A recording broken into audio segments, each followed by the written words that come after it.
The market doesn't know what keeps you up at night. It doesn't know when you want to retire, and it doesn't know how old you are. The simple truth is, the market doesn't care. But if you care, you've tuned into the right place. You're listening to Investor Resources, bringing clarity to the confusing world of finance. Here are your hosts of Investor Resources, Don Creech and Perry Sykes. This is Don Creech. And this is Perry Sykes, and welcome to the Investor Resources Podcast. Well, good morning, everyone. So the question after a volatile week like this one is, which way are we supposed to go? The other way to look at this is this is a big fork in the road, and the market happens to be still a bit confused. It's really been quite a journey for the U.S. economy over the past several years. When we look at where we came from with the messed up supply chain due to the pandemic and the upheaval in the Federal Reserve, with a very delayed fight against inflation, consumers have kept spending money. Of course, the government put a lot of money in people's bank accounts and told them not to work. So what are you going to do? We spent it. Job market's been perpetually robust. Why on earth the government wants low employment numbers? They want high unemployment. I mean, that's just not good for households, and it's not good for how on earth are we going to pay for the expanding government debt. The Federal Reserve's had a very aggressive interest rate hike campaign, which is starting to affect the labor market. Employers are slowing their hiring. At least the number of jobs that are being posted as available is shrinking. Unemployment rose just 0.1%, but it's still low at below 4. Employees, however, have gained a lot of power in this transition. The UAW, the United Auto Workers, won a 25% pay hike over 4 years. That's the biggest pay hike and benefit increase that the UAW has had in many decades. It actually sets the stage for many other unions to step in line and say, well, they're getting paid over there. You guys got to figure out how to pay us. You know, the argument always is we're better than they are. Certainly you need to pay us more money, and that's inflationary, which really compounds the problem for the Fed. We turn around and we take a look at the market on this last week. This was an exhilarating week as far as the market. I left this data point down here. This is called balance of power, and all these yellowish, brownish color bars are negative. And they've been negative for some time. This is institutional selling.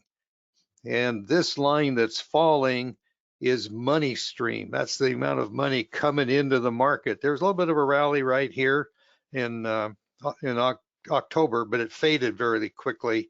And this selling did decrease here at the end of the week, but it was still negative, shown by this little what's called a shadow at the top of the green candlestick. I've put on a range of trading, range of prices, which we refer to as support and resistance. And below this level, the options market basically said you shouldn't own any stocks at all because this is going to crash. So that lasted for 3 days. Above this level, this red line right through here, it says, well, the crash isn't a high probability, so you should be invested. It didn't quite stay there. So next week's going to be a decisive week in the market to see whether or not there's actually an inflow of capital that will drive the market higher, that's not focused on just 7 stocks, because this move is still dominated by technology stocks. And that shows up here also in the NASDAQ. The NASDAQ was, that's basically mega caps. They were the ones that were attracting the investor money. And the market did gap overnight, forced the market to open higher in the morning. Here's a 50-day moving average, and it tried to get above that and settled back below it by the end of the day with profit taking. Now that's on a Friday, that's not necessarily such a bad deal because professional traders often reduce their market exposure for the weekends, and particularly on a 3-day weekend, we know they're going to be selling and starting actually on Wednesday through Friday to get out of the way of a long weekend. Now let's take a look at some of the sectors that involve. This is basic materials. You can see this trading range is pretty broad. It's violated it a few times and moved back up. But it did break support here, but this is just basically a bear market pattern. And the sector was down almost 0.5% for the week. It really needs some real strength to get above the 200 to say that there's any prospect that there's a sustainable run here. Utilities is the only sector that actually was up last month, and it did bounce this week. It has typically, this is a defensive area. When people are fearful of the market, this generates high dividends. The offset is that utilities typically have a lot of debt, so high interest rates have been pressing their profit margins. The good news is it managed to get above the 50-day moving average. Substantial run off the bottom this last month. As I said, it's the only sector that had positive returns last month. Telecom. Now in telecom, you have your social media stocks also. It's not just Verizon and AT&T. And it had a fairly decent run here, but again, this doesn't look like anything that has long run sustainable move from the bounce off the lows. This is consumer staples. Again, this is an area that's typically considered the safety haven when the market is doing poorly, because people still need to buy toothpaste, milk, butter, toilet paper, paper towels, shampoo, and the like. So those aren't usually very discretionary, but even it has had real difficulty. Last year was a major downturn in the market, and yet this could not hold on to any recovery. It has just continued to decline. Industrials, this is actually should be benefiting from the onshoring and nearshoring of work out of China, but it remains in a downtrend. It needs to get back up higher and get here we have the 50 and the 200 that are merging together. If this 50 continues to drop down, then that's because there's no strength here and the trend remains bearish. Healthcare is another normally safe haven, but we look and see what happened in 22. This was, if you call this safety, we have a different definition in mind. This has just not been able to sustain any recovery. The sector was down almost 4% for the week. Energy had a decent run here from June, and we normally would expect wars would cause this to accelerate, but that has not happened at the present time. That depends on whether or not the war, the Israeli-Hamas war, expands to a point that oil production is curtailed. And currently, the administration is not enforcing any of the sanctions limiting Iranian oil. So Iran is getting billions and billions of dollars flowing in to support Hamas.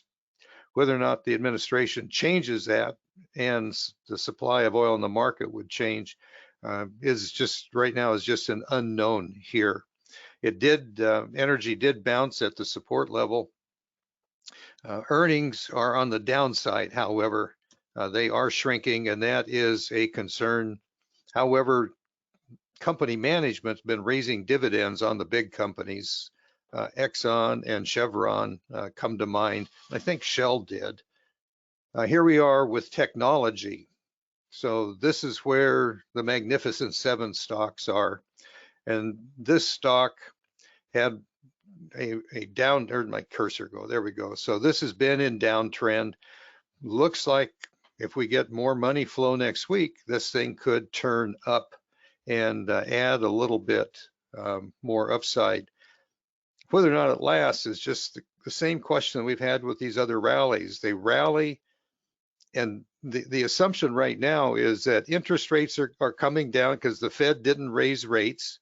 They're pausing, though they left the window open to raise rates next year. Well, if they raise rates next year, that damages the valuation assumptions on technology.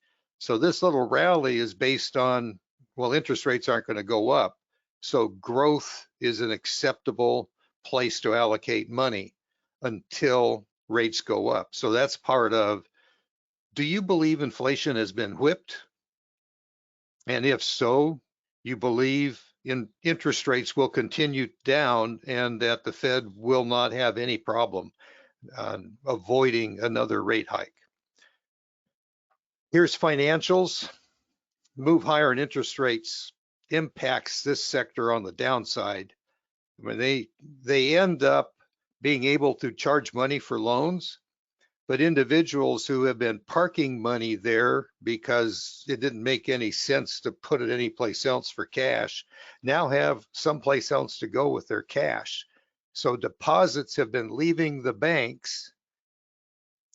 Economic slowdown and fewer deposits have made the banks more reluctant to lend, and they're still stuck with portfolios of very low interest rate bonds and loans, which are worth less money on their balance sheet. So they have a financial statement problem, and the Federal Reserve and the Securities Department want to see the banks increase the quality of their balance sheet.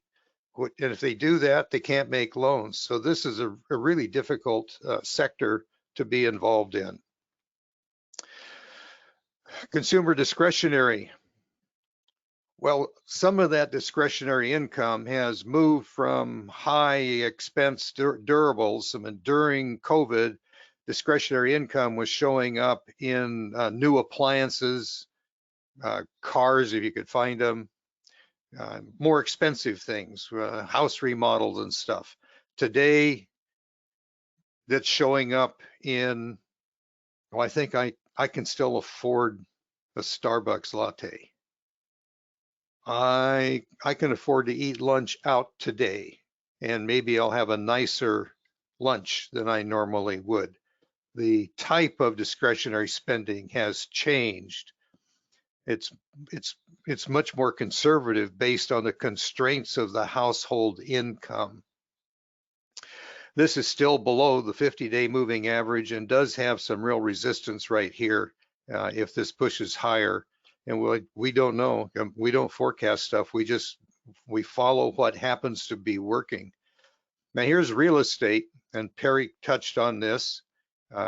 Real estate had a major move up, and we're scratching our heads and saying, and it's not just Perry and me. I mean, I talk to other advisors every week around the country, and they're all saying, now, why is this? I mean, home builders have been struggling. There is no inventory. It says, so it appears here that the Fed's announcement that they're going to pause creates an assumption that interest rates will soften, which they have this week. And with that, mortgage rates will come down, which they should. And if they do, then home builders will have an easier time selling their inventory and acquiring land and working on plans for future inventory, which has been shrunk substantially since during the pandemic. So here's the small cap, and this is still inside a much, I have a pretty small trading range in here because of the 200-day moving average, which is right in here. And we haven't made the 50 yet, but this really is a big trading range that comes all the way up here to these major tops, some bottoms in here, some tops across here. in order for this to have its return to its normal leadership role coming off the bottom of a market, this is really going to have to break out above the $200 mark, which is going to be another $25 from the current level. You're discouraged, assuming you are, with just the way things have not been working lately. Let's take a look at October. I mean, as I said earlier, the only good news in October was utilities, which after almost 2 years of bad news, I mean, you say, why do you want to own utilities, and what's working? And interest rates are still high. Their margins are getting squeezed, and the pressure to go to clean energy and the money they've spent and have lost on the clean energy transition, that this is a really hard argument to make. But it did get enough capital to push the price up for month to month. All these other sectors, this is all negative return, whether we look at it on a sector basis, mid cap, small cap, or we look at the S&P excluding the sectors. I mean, it just is not that pretty. We had a lot of volatility this week. So this was our macro analysis on Monday morning. Now, our basic process is we don't like to own things that are doing worse than cash. So here's our cash bogey. We use this 60-day short-term money, high-grade corporate money benchmark. And the only thing was above cash was the Dow, gold, and the dollar. Everything else was lower than that. By Friday, the dollar is below cash and cash is below everything else. This has just been an upside topsy-turvy week. And still, as we look at these individually, even though things are rising, the selling continues. I showed you the one chart up at the beginning with those gold bars down below that are on negative. Now on the S&P, it's ready to break into the upside. But so many of these sectors still had selling going on while the price was rising. You say, how does that happen? Well, that's a little game that the mutual funds and the dark pools play. They move the index up by pushing a few of the large, heavily weighted stocks. They keep buying them while they're liquidating their portfolio. And what I showed you is institutional liquidations with the stock price rising. And you say, now that doesn't make sense. Should I be concerned? We are. We want to see that resolved. So here was sectors as of last Friday. The only sectors above cash were gold and utilities. And here's where we are as of Friday's close. Biotech and healthcare are the only things below cash. Now, if you have a quick answer to sort all that out, why don't you call us on Monday? We'd be glad to talk with you to see if you have some ideas that we haven't debated ourselves. Last month, if you were with us, this was our portfolio allocation. It was defensive across the board and remained that way throughout the month, though global and dynamic had some tweaks to them along the way. And here's where we are as of Friday. The select portfolio remains in short-term T-bills. When that was acquired and put in the portfolio, the short-term T-bills were paying about 4% annually, getting monthly interest payments deposited to the account. That was also a large position in global, and it still is. And also in dynamic, this is 55% defensive. I don't have T-bills in it, but I have 6-month corporate paper and some cash. The risk is in the market, and risk doesn't change with your fear of loss. And it's not a function of how much money you have, what your financial statement is, or even what your goals are. We have common goals. We want to make money. None of us like losing any money. So it's basically, what can we do to grow the account? Even when odds are against us, what can we do to prepare for the next major move here? We're not in the business of prediction. We have absolutely no idea what's going to happen next week. What we do know, when we see prices going up and the major institutions are still selling into that price rise, something is amiss. Instead of betting on it, we are going to wait for it to flush out the confusion, get a little bit more trend definition. That's the interpretation of the market data. They're dynamic, they're constantly changing, and preserving your investment account and having it grow is not a process for slackers. It's not that you can't do this yourself, but you just simply can't lie back and go to sleep on it. The buy and hold and buy the dip haven't been working since COVID. Someone needs to worry, watch, and act. You can do this yourself. The program we use, TC2000, for a retail investor is only 30 bucks a month. And they have a lot of educational stuff. And as we were told, it takes about 5 years to get a good grip on it. So practice before you do this yourself, or hire somebody.